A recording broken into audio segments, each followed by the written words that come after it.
Na etapa 10, aqui seria muito interessante a gente montar essa tabela, tá? Essa tabela aqui agora tem, cada coluna corresponde a um subgrupo, e a gente vai calcular aqui esses 3 parâmetros, tá? Um para cada subgrupo, tá? Então a gente está olhando agora para cada subgrupo na solução, tá? O primeiro termo aqui vai ser esse x, tá? Esse x é como se fosse a fração molar de subgrupos ali, quando a gente olha para a solução, tá? Quando a gente olha, na verdade, para cada molécula, tá? Quando a gente pega todas as moléculas e a gente está olhando qual seria o percentual de subgrupos ali naquelas moléculas. Esse J, ele corresponde às espécies químicas, e os índices M e N correspondem aos subgrupos, tá? Então seriam subgrupos 1, 2 e 18. A expressão é essa. E se a gente fizer a expansão aqui, ó, vou fixar aqui o M em 1, tá? Então vou calcular esse x para o subgrupo 1. Se eu fizer a expansão desses termos, a gente chega nisso daqui. O que eu estou olhando aqui? Eu estou olhando aqui para a quantidade, tá, dos subgrupos presentes em cada espécie química. Nesse caso, como eu estou olhando para o subgrupo 1, eu quero saber quantas vezes o subgrupo 1 aparece na espécie química 1 e quantas vezes ele aparece na espécie química 2. Tá? E aqui são as frações molares correspondentes a cada espécie química. Tá? Aqui no denominador, os termos que vão aparecer, tá? Vai aparecer 2 grandes termos, tá? Porque eu tenho 2 espécies químicas, tá? E aqui, só para explicar rapidamente o que está acontecendo, vai sempre aparecer a fração molar de uma espécie química, tá? No caso aqui espécie química 1, e eu vou somar todos os termos, tá? Todos aqueles coeficientes estequiométricos, tá? Da espécie química que eu estou calculando. Então aqui da espécie química 1. Mesma coisa esse segundo termo aqui. Fração molar da espécie química 2. Vou somar todos os termos aqui, ó, desses coeficientes estequiométricos correspondentes à espécie química 2. Tá? Substituindo os devidos valores, a gente chega aqui, ó, que essa fração, vamos dizer assim, tá, do subgrupo 1, quando a gente olha ali para a acetona e para o pentano em solução, seria de 0,4 aproximadamente. Tá? Subgrupo 2 são as mesmas contas, tá? O denominador é exatamente o mesmo do anterior, então se vocês calcularem separadamente este termo inteiro, tá? Isso vai facilitar as contas, certo? E aqui o numerador é que vai mudar, tá? Então a gente tem aqui, na verdade, um análogo do que a gente fez anteriormente, né? Mas agora para o subgrupo 2, tá? Substituindo os devidos valores, a gente encontra esta fração molar, tá? De aproximadamente 0,5884. E para o último subgrupo, denominador igual, tá? A gente muda aqui só esses coeficientes estequiométricos presentes em cada espécie química, referente ao subgrupo 18, e encontramos este valor.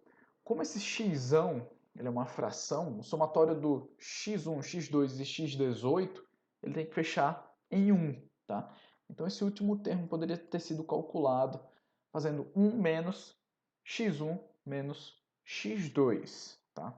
Uma forma também alternativa da gente economizar um pouco as contas. Tá? Eu fiz as contas completas só para fazer a demonstração desses cálculos. Tá?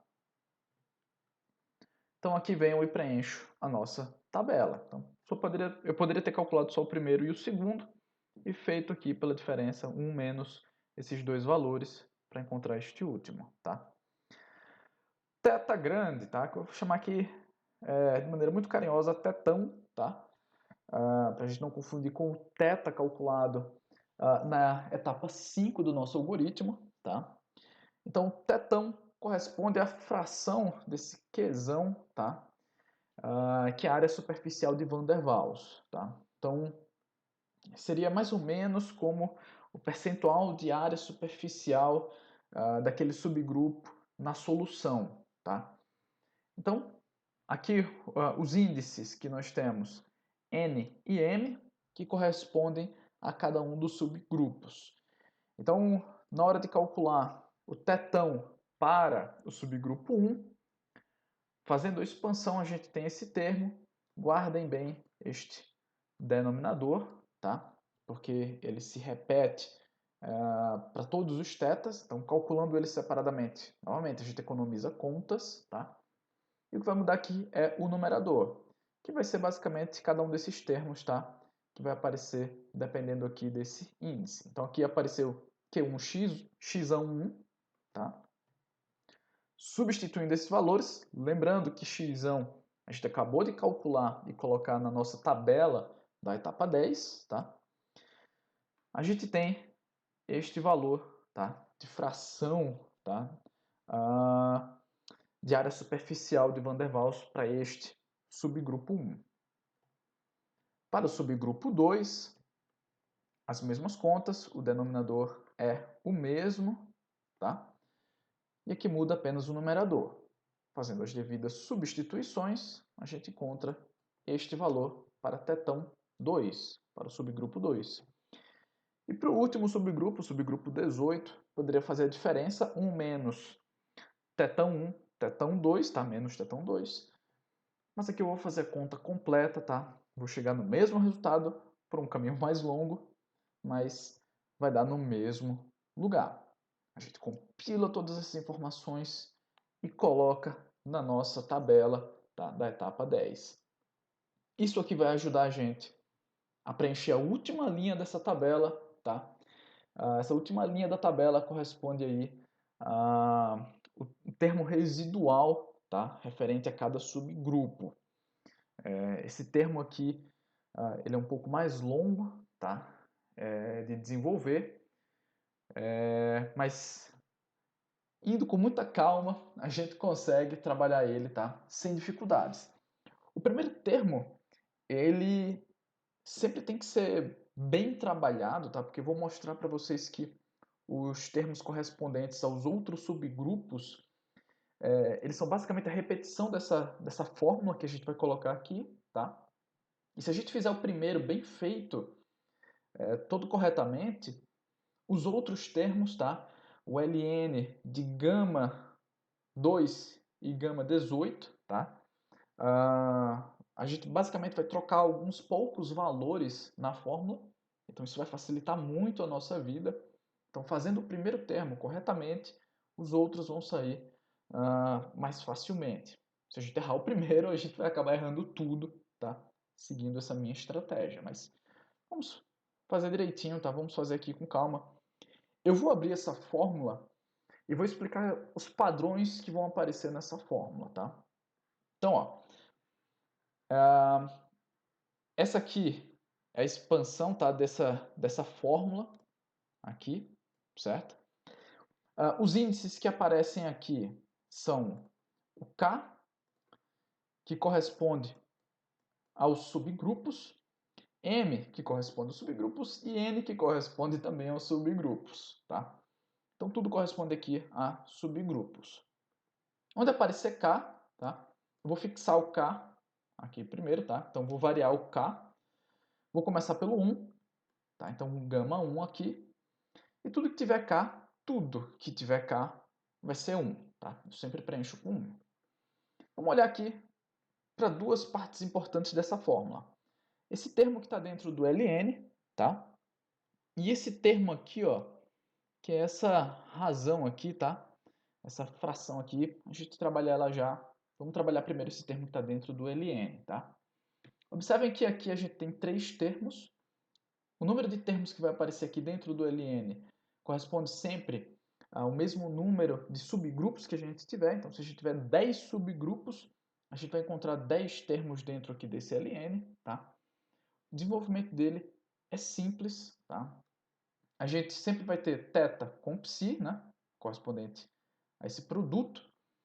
E o índice aqui do θ sempre vai aumentando, né? Correspondente a cada um desses subgrupos. Então, subgrupo 1, 2 e 18. O termo psi, esse primeiro índice sempre acompanha o primeiro, tá? Então, 1, 2, 2, 18, 18. E o segundo índice do psi corresponde ao K que a gente fixou inicialmente, tá? Então, 1, 1 e 1.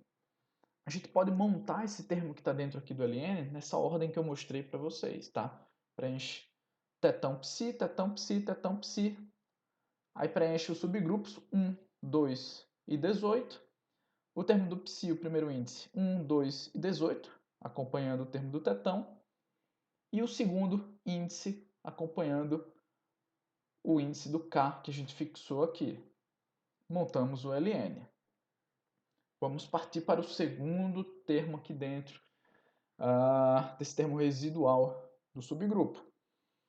Então, olha só. Aqui a gente vai ter 3 termos grandes, né? Então, novamente, sempre vai corresponder ao número de subgrupos que a gente tiver. Se a gente tiver 6 subgrupos, a gente vai ter 6 termos para preencher aqui dentro, tá? E a gente traçando aqui, como eu traçaria aqui, começando por essas linhas, tá? A gente deixa reservar os espaços aqui para o preenchimento dessas expressões. Vamos começar pelos numeradores, tá? Qual é o padrão aqui nos numeradores? É até relativamente parecido com o que a gente fez aqui no LN, tá? Só que os índices aqui são trocados, tá? Então os índices do psi são trocados. Se a gente olhar aqui, são os mesmos termos basicamente, só que com índices trocados aqui no psi. Então, θ psi, tetão psi, tetão psi, tetão psi, tetão psi. Índice aqui 1, índice 2, índice 18, tá? Agora é o segundo termo do psi que acompanha aqui, o tetão, tá? E o primeiro termo acompanha o K que a gente fixou, tá? Montou isso daqui, agora a gente vai para o denominador. Deixa eu limpar aqui o slide. Aqui novamente, tetão vai aumentando aqui, no índice. Sempre vai ser tetão psi, tetão psi, tetão psi. O número de termos no denominador acompanha o número de subgrupos que a gente tem ali na nossa solução. Então temos 3 subgrupos, temos 3 termos aqui nos denominadores, tá? Tetão vai aumentando, tetão 1, tetão 2, tetão 18, tá? E agora esses índices aqui, se a gente observar, o primeiro índice do psi sempre acompanha o tetão, certo? Então, 1, 1, 2, 2, 18, 18, 1, 1, 2, 2, 18, 18, 1, 1, 2, 2, 18, 18, tá? E o segundo índice, ele vai aumentando, tá? Conforme esse índice aqui, do psi, tá? Então a gente pode olhar para ele para preencher. Então, preenchi tetão psi, tetão psi, tetão psi, tetão psi, tetão psi em todos os termos. Quando sobrar só esse último índice, a gente olha para esse daqui, Então, 1, 1, 1, 1 e 1.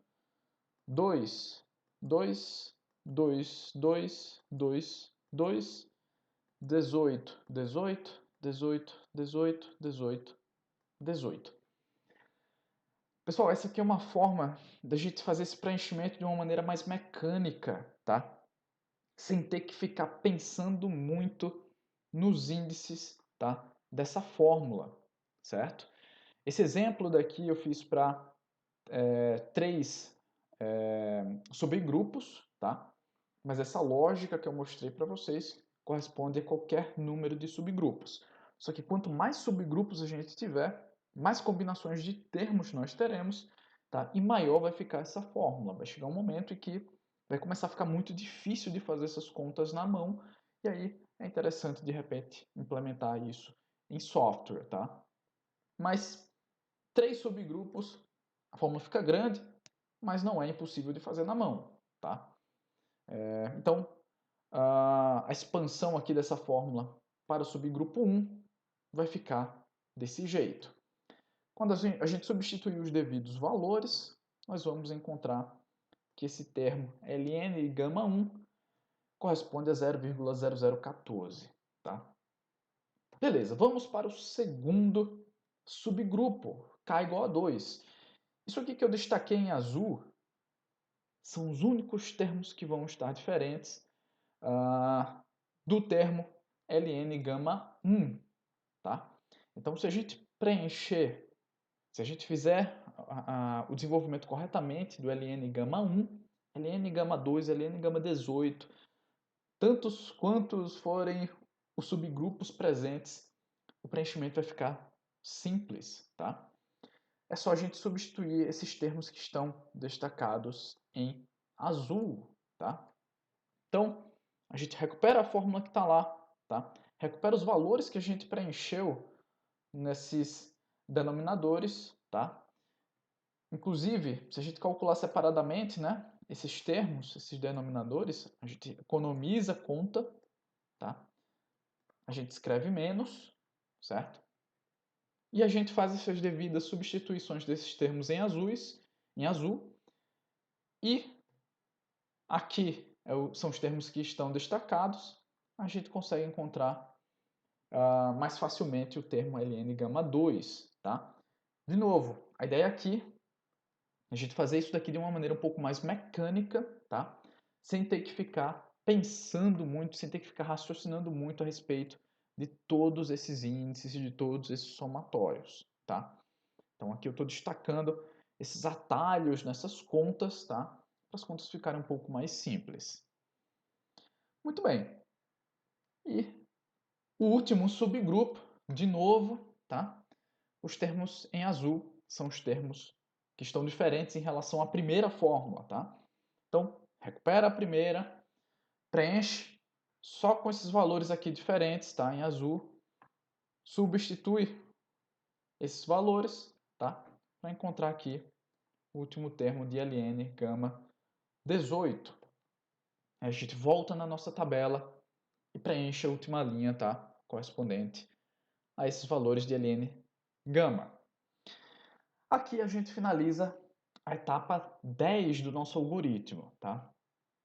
Aqui a gente analisou cada subgrupo, tá? A gente calculou todos esses parâmetros olhando esses subgrupos dentro da solução que a gente tem ali, tá? No nosso caso, a gente tem acetona com composição molar de 0,047, tá?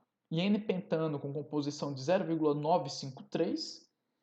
E a gente analisou esses subgrupos presentes nessa solução com essa composição, tá? Etapa 11, por outro lado, a gente vai fazer as mesmas contas, tá? As mesmas contas. Só que considerando que a solução ali, ela tem apenas uma das espécies químicas presentes, tá? Então, eu vou repetir todas essas contas considerando que a solução tem apenas acetona e vou repetir todas as contas considerando que a solução tem apenas N-pentano, tá? Então, em algumas etapas aqui, a gente vai ver que o preenchimento é muito rápido, tá? Como desse x, vou mostrar para vocês que é muito mais simples de calcular o x agora, tá? Apesar das contas serem as mesmas, as fórmulas são as mesmas. Inclusive, nessa etapa eu recomendo pegar a folha de papel, né, que está lá com as contas da etapa 10 e colocar ao lado da folha onde você está desenvolvendo essa etapa 11, porque as fórmulas são as mesmas, tá? Vai aparecer apenas esse sobrescrito aqui, ó, esse índice, tá, correspondente aqui se a gente está calculando para a solução pura de acetona ou a solução pura de N-pentano, tá? Mas vamos lá.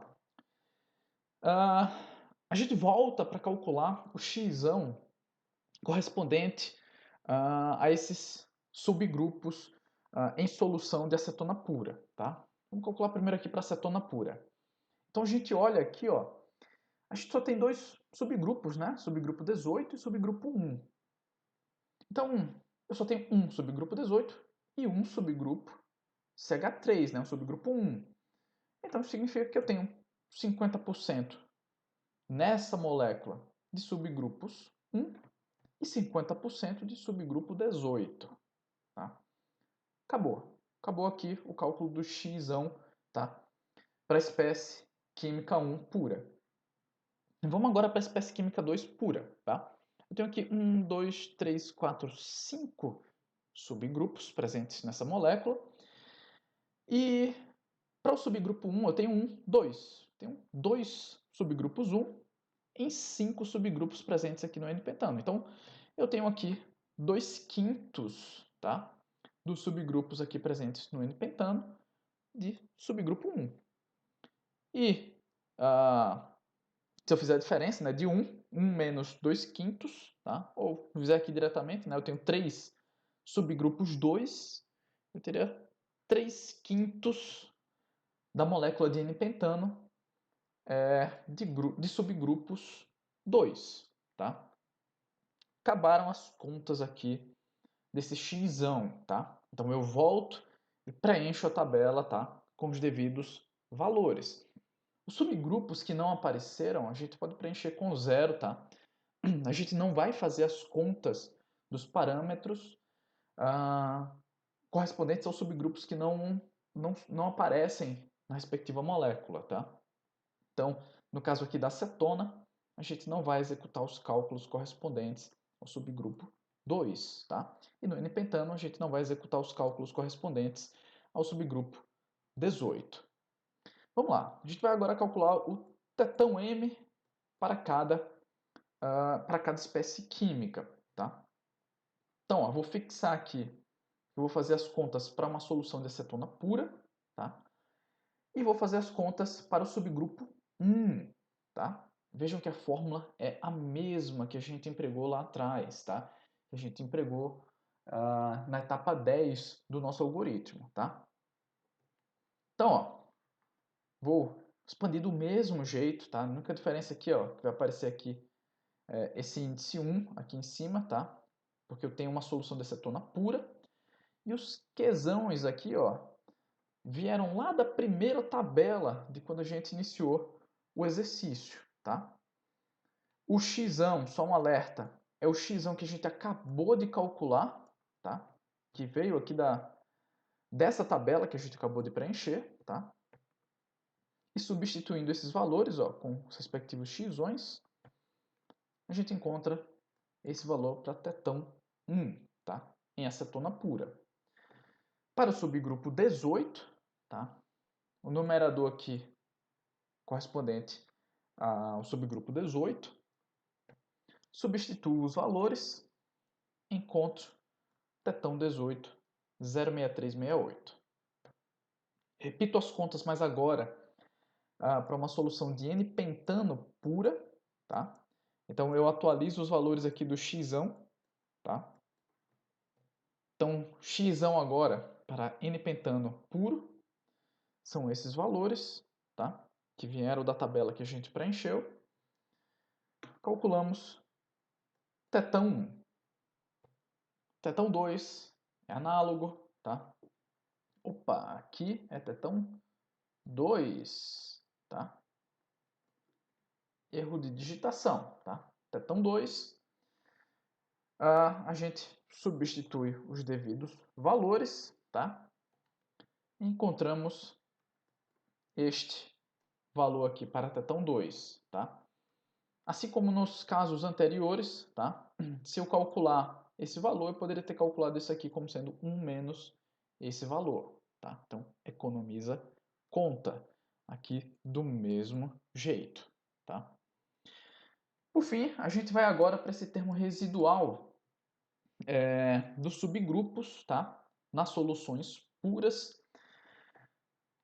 A fórmula é absolutamente a mesma, tá? Só que agora a gente atualiza os valores de tetão, tá? Os psis continuam sendo os mesmos, tá? Então, a gente pode recuperar a fórmula, tá? Expandida, certo? Que a gente calculou lá na etapa 10 e só colocar esse índice aqui em cima, tá? Correspondente à solução com a espécie química pura, tá? Substituindo os devidos valores, a gente encontra aqui, ó, o valor para Ln de gama, nesse caso aqui do subgrupo 1, em acetona pura.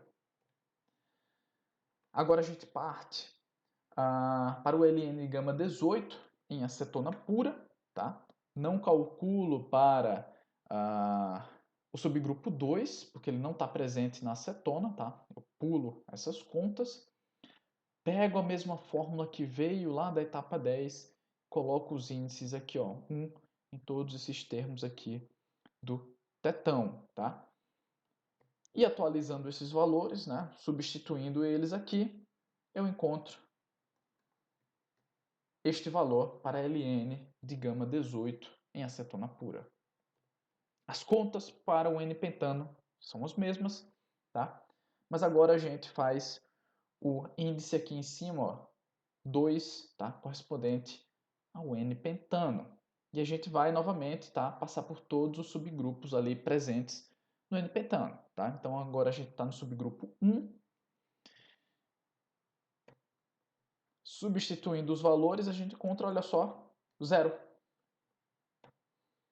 Se eu fizer agora para o subgrupo 2, quando eu substituo, encontro 0 também para este termo residual, tá?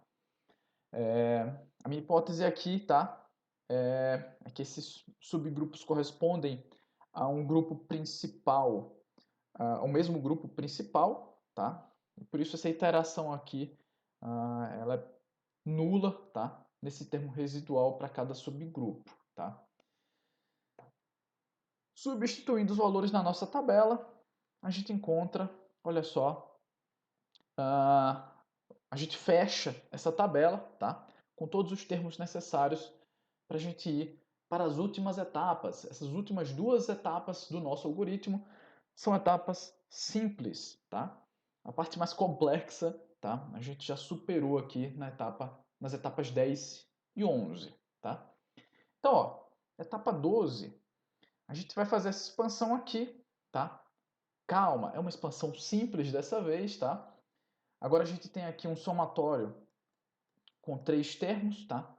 3, porque a gente tem 3 subgrupos. Se a gente tivesse 20 subgrupos, teríamos 20 termos aqui, tá? Só temos 3 subgrupos. No caso da acetona, na verdade, a gente tem 2 subgrupos, né? Então, a gente tem o subgrupo 1 e o subgrupo 18, então eu corto aqui o subgrupo 2, tá? E aí, eu substituo esses valores, né, esses índices nos respectivos valores aqui, ó, de K. Então, o coeficiente estequiométrico aqui, né, do subgrupo 1 na acetona e os correspondentes Ln de gama, né, gama 1 e Ln de gama 1 em acetona pura, tá? E aqui o segundo termo correspondente ao subgrupo 18 na espécie química 1, tá? Ln de gama 18 menos Ln de gama 18 na espécie química 1 pura, tá?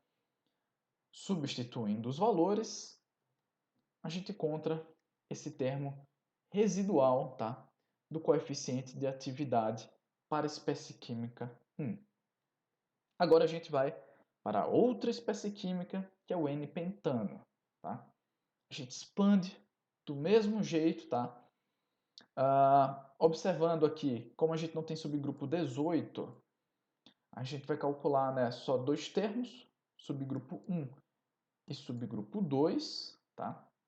Se a gente colocasse aqui o termo correspondente a esse somatório todo aqui, o 18, esse termozinho aqui, esse coeficiente estequiométrico seria 0, e esse último termo seria anulado, tá? Por isso que eu nem estou colocando ele aqui.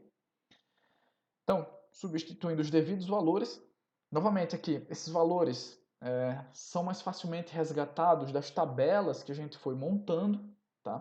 Por isso, essa importância de ir montando essas tabelas para a gente ter mais facilmente esses valores à disposição, tá? A gente chega nesse último termo residual, aqui no caso para a espécie química 2, tá? E para fechar as nossas contas, tá? A gente soma esses termos combinatorial e residual para cada espécie química, tá? Isso resgatando das tabelas, tá? E esses são os valores de ln de gama 1 e ln de gama 2. Então, são os logaritmos naturais dos coeficientes de atividade 1 e 2. Então, eu preciso tirar o exponencial desses dois termos, tá? Desses dois valores. E quando eu tirar o exponencial desse valor aqui e desse valor aqui, eu encontro os correspondentes coeficientes de atividade, tá? Então, essa segunda parte do algoritmo é um pouco mais longa, tá? Mas fazendo sendo muito disciplinado nas contas, eu acho que é possível passar por essas contas longas, tá? Sem muito sofrimento. Essas tabelas facilitam muito na hora de compilar os resultados. Observar esses padrões também economiza muita conta, tá? A gente não precisa ficar repetindo muita coisa, tá? Então acho que observar esses padrões facilitam bastante na hora de desenvolver esse método, tá, de cálculo do coeficiente de atividade pelo método UNIFAC.